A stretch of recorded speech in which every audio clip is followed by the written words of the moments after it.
Most countries can be conquered if you throw enough men, enough steel, and enough money at them. History is full of examples, but India? India is different. Invading India is not a campaign.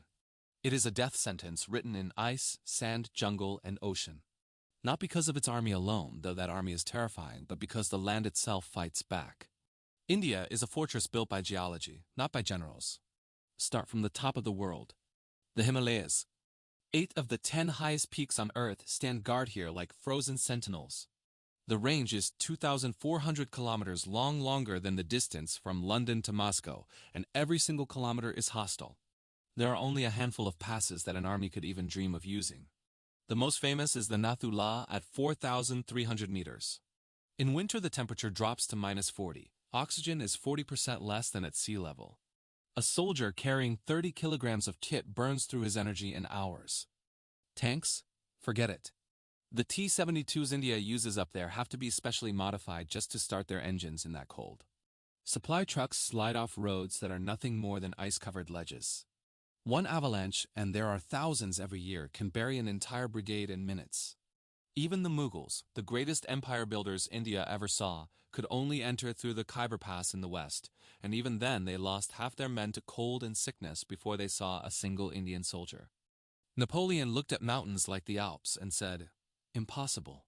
The Himalayas laugh at Napoleon. Turn west and the mountains give way to something just as evil, the Thar Desert. 50-degree heat by day, near freezing nights. The sand is so fine it gets into everything. Rifles jam, tank engines cook themselves, helicopter rotors erode in hours, water is a myth. A single infantry division needs 600,000 liters a day just to stay alive. In 1965, Pakistan tried to send an armored division across this desert to capture Rajasthan.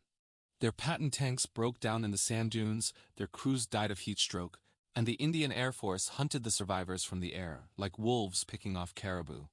6 years later, Pakistan tried again in the same war that created Bangladesh. Same result. The desert ate them. Now look east.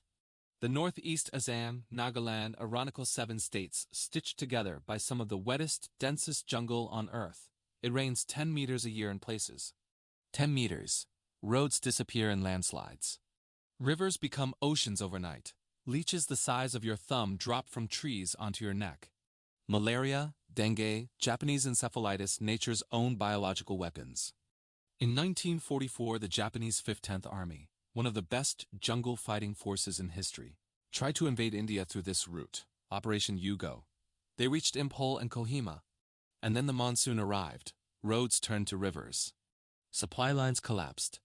Soldiers starved while sitting on sacks of rice that rotted in the rain. By the time they retreated, 65,000 Japanese were dead, most from disease and hunger, not bullets. The British and Indian troops who stopped them called it the Battle of the Graveyard. The jungle did most of the killing. What if you ignore all that and come by sea? Good luck. India has 7,500 kilometers of coastline, but almost none of it is friendly.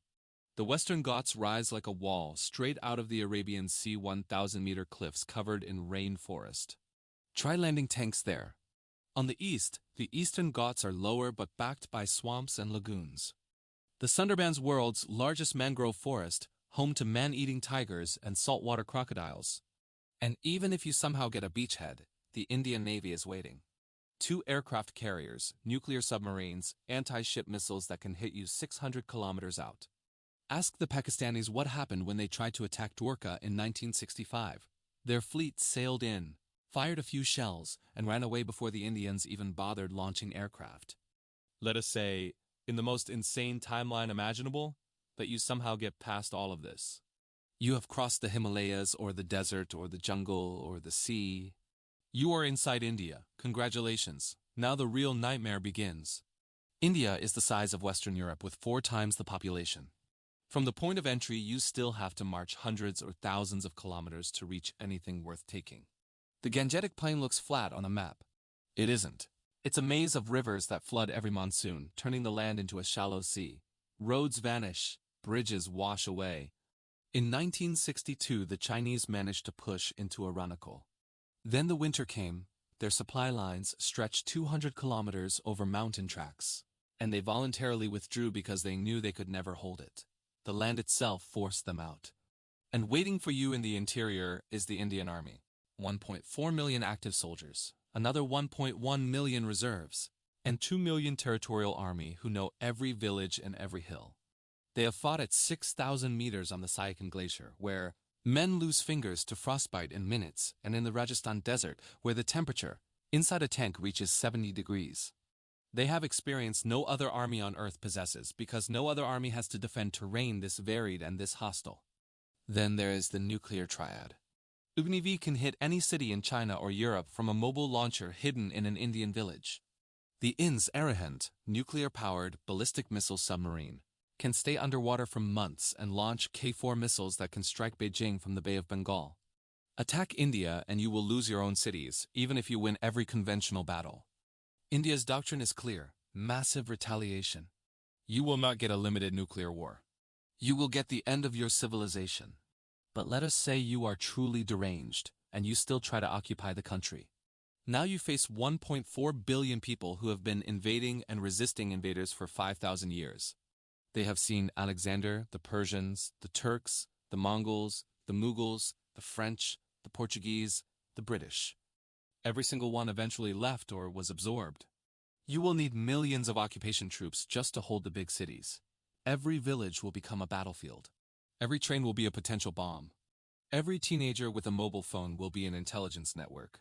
The British needed 300,000 troops to control India in 1947, and they still lost. You will need 10 times that number.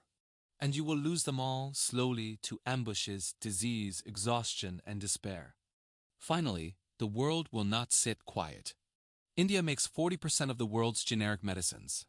It is the 5th largest economy and growing faster than any other major power.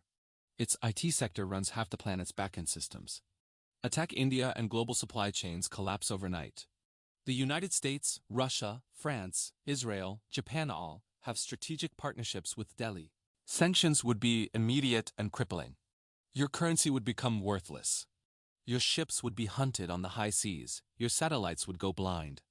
Invading India is not difficult. It is impossible. Not because India is invincible in the field, though it very nearly is, but because the country itself is a weapon. Every mountain pass, every desert dune, every jungle trail, every river and monsoon cloud is an ally of the defender. History has tried again and again. History has failed again and again. The land does not forgive. The land does not forget.